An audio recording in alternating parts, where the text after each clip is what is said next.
네, 안녕하세요. 저는 한국농어촌공사 농어촌연구원에서 북한 농업 생산 기반을 연구하고 있는 김혁 선임연구원이라고 합니다. 또한 민주평화통일자문회의 상임위원으로도 활동하고 있으며 최근 북한의 농업정책 생산 기반을 연구해 오고 있습니다. 최근 전 세계적으로 급격하게 확산되고 있는 기후변화가 북한의 농업 생산에 어떠한 영향을 미치고 있는지를 관심을 두고 있습니다. 그래서 오늘은 최근 북한에서 발생하고 있는 수해 문제와 더불어 기후변화가 북한 농업에 미치는 영향에 대해 이야기하려고 합니다.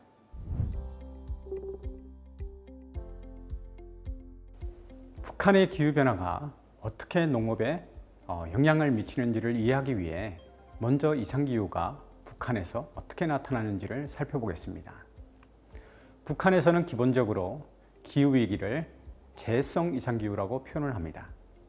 그 이유는 급격한 이상기후로 인해 예측이 어렵고 또 재해로 이어진다는 점에서 재해성 이상기후로 표현을 하고 있습니다. 재해성 이상기후라고 하면 이해하기 어려울 수 있습니다만 쉽게 이야기하면 최근 발생되는 높은 기온 또 낮은 강수량, 국지성 기온과 호우로 재해가 발생하는 기후를 말합니다. 국지성 또 변칙적인 온도 37도에서 38도의 고온과 영하 10도에서 20도로 떨어지는 저온을 동반하는 이상기후는 농업에 상당한 영향을 미치게 되는데요. 일반적으로 기온 상승이 1도가 오르면 작물 생산 적지는 약 50km에서 80km까지 올라간다고 합니다. 즉 기후 문제로 작물 재배에 적합한 지대가 과거에는 남부 지역에서 현재는 북부 산간 지역으로 올라가는 것을 의미를 합니다. 북한의 이상기후를 살펴보면 최근 40년 주기, 즉 1981년부터 2020년을 기준으로 했을 때 연평균 기온은 8.5도인 반면에 최근 30년 주기, 즉 1991년부터 2020년을 기준으로 하면 8.9도로 가파르게 온도 상승이 일어나고 있습니다. 이러한 기온 상승은 가뭄으로 이어지게 되는데요. 최근 40년 주기를 따졌을 때 40개월에 한 번씩, 즉 3.3년마다 한 번씩 극심한 가뭄이 나타난 반면 최근 20년 주기를 보면 30개월로 축소가 돼서 2.5년에 한 번씩 극심한 가뭄이 찾아오는 것을 알 수가 있습니다. 여기에 가뭄 최대 일수는 60일간 지속되면서 농경지 피해로 이어지게 됩니다.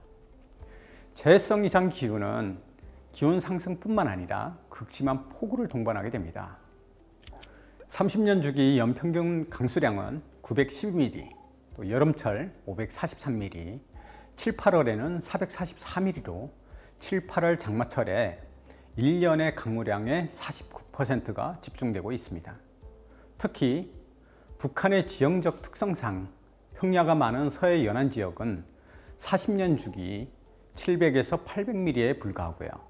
일일 최대 강수량은 200에서 300mm에 달하며 지난 7월 말 수해를 입은 신의주 의주 지역은 일일 최대 200mm의 폭우가 집중되기도 했습니다.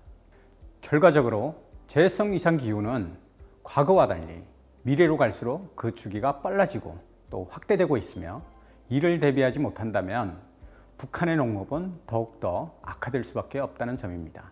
그러면 북한은 이러한 재해를 예방하기 위해 어떤 정책적인 노력을 기울이고 있는지 살펴보겠습니다.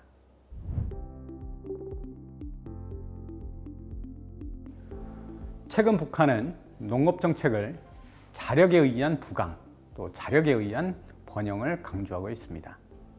과거 김일성 시대의 자력갱생을 강조한 정책과 유사하다고 보시면 될 것 같은데요.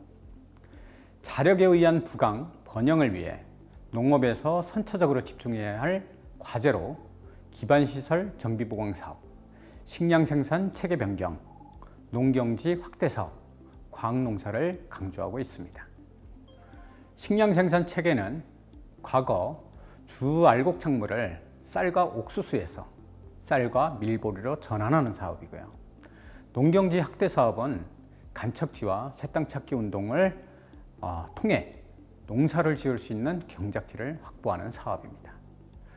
과학농사는 농법을 과학적으로 하는 사업으로 종자개발, 영농 방법, 그리고 이상기후 정복 등을 효율적으로 하는 사업이고, 기반시설 정비보강 사업은 농업에 필요한 물을 공급하고 사용한 물을 정상적으로 배수하기 위한 시설을 개선하고 보강하는 사업이라고 할 수 있겠습니다.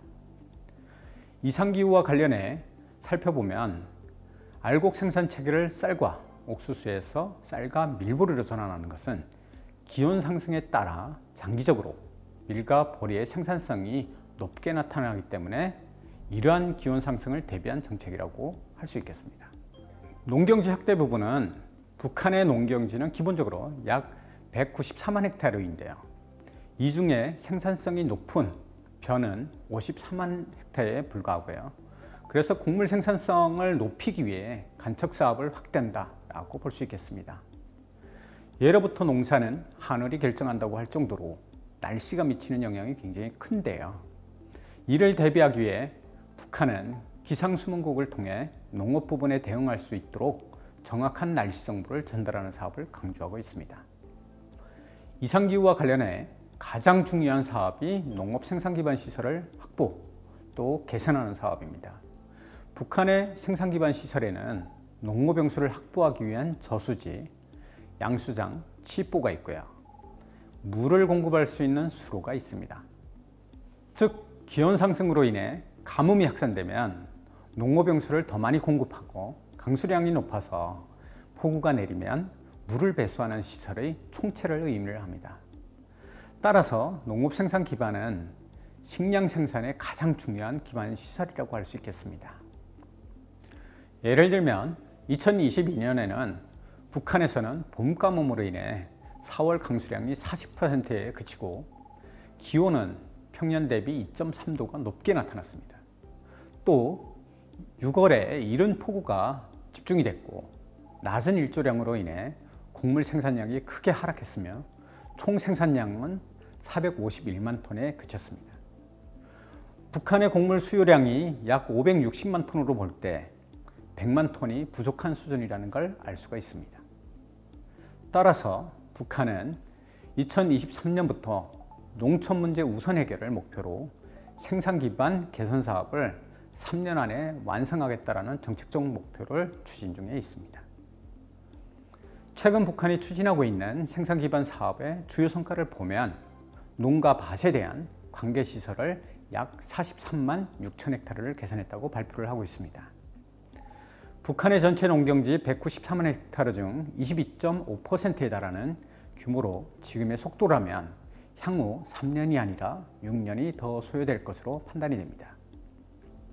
물론 지난 2년간 추진된 성과가 북한의 입장에서 놓고 볼 때 결코 적은 규모는 아닙니다. 왜냐하면 북한이 현재 추진 중에 있는 대규모 건설 사업과 또 수혜지역 개발 사업이 지속되는 점을 감안을 할 때 건설 자재, 건설 인력, 또 건설 기술 등 이제 건설 역량이 크게 분산되어 있다는 점에서 생산 기반 개선 사업의 성과가 적지는 않다고 할 수 있겠습니다.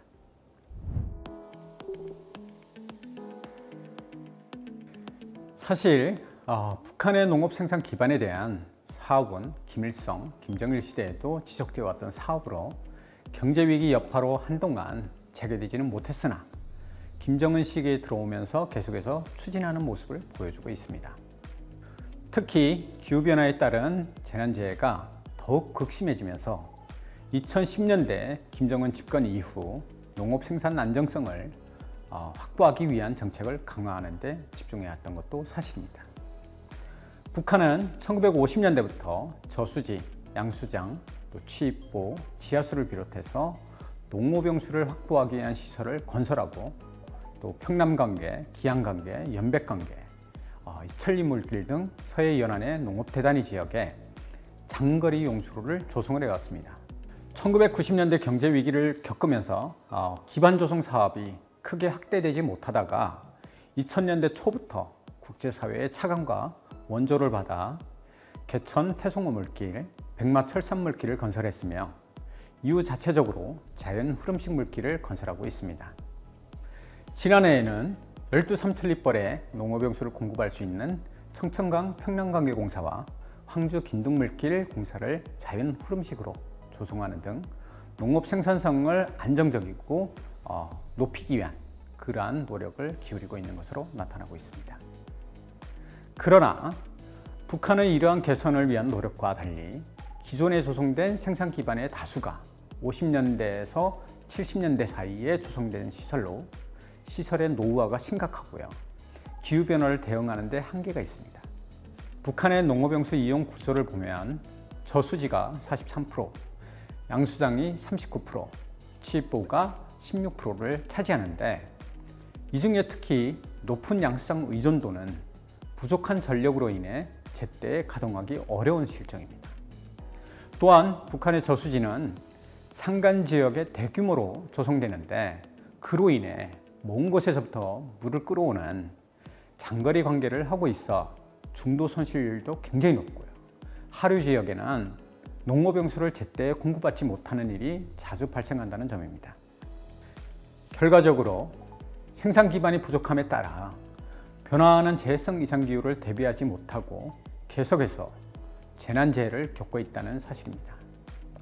예컨대 1995년에 전체 국토의 75%가 침수 피해를 입었고 2007년에는 농경지 27만 헥타르가 침수되기도 했습니다.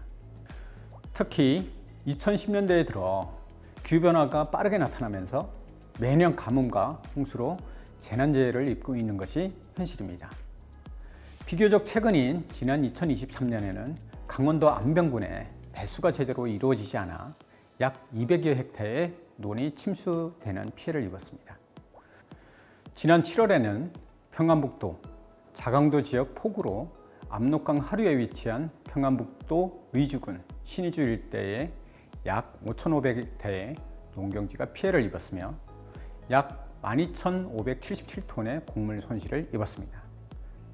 물론 전체 농업 생산량에 미치는 영향은 제한적이지만 신의주 의주군 인구 총 47만 명이 한 달 반 동안 먹을 수 있는 식량이라는 점에서 적지 않은 숫자임을 알 수가 있습니다. 북한의 농업 생산 기반 조성에 대한 사업은 지금도 지속되고 있으나 여전히 시설의 한계로 인해 수해나 가뭄에 노출되어 있다는 점에서 분명한 한계를 가진다고 할 수 있습니다. 특히 최근에는 기후변화가 극심하게 나타나고 있어 관계배수 개선 사업 효과를 충분히 보여주지 못하고 있다는 점에서 북한 주민들의 곡물 부족은 앞으로도 계속될 전망입니다. 생산 기반 시설에 대한 획기적인 개선이 이루어지지 않고 지금과 같이 대규모 저수지, 양수장, 장거리 관계수로 건설이 지속된다면 급변하는 기후변화를 대응하는 데는 역부족일 수밖에 없다고 생각을 합니다. 오늘 강의는 여기서 마무리하겠습니다. 감사합니다.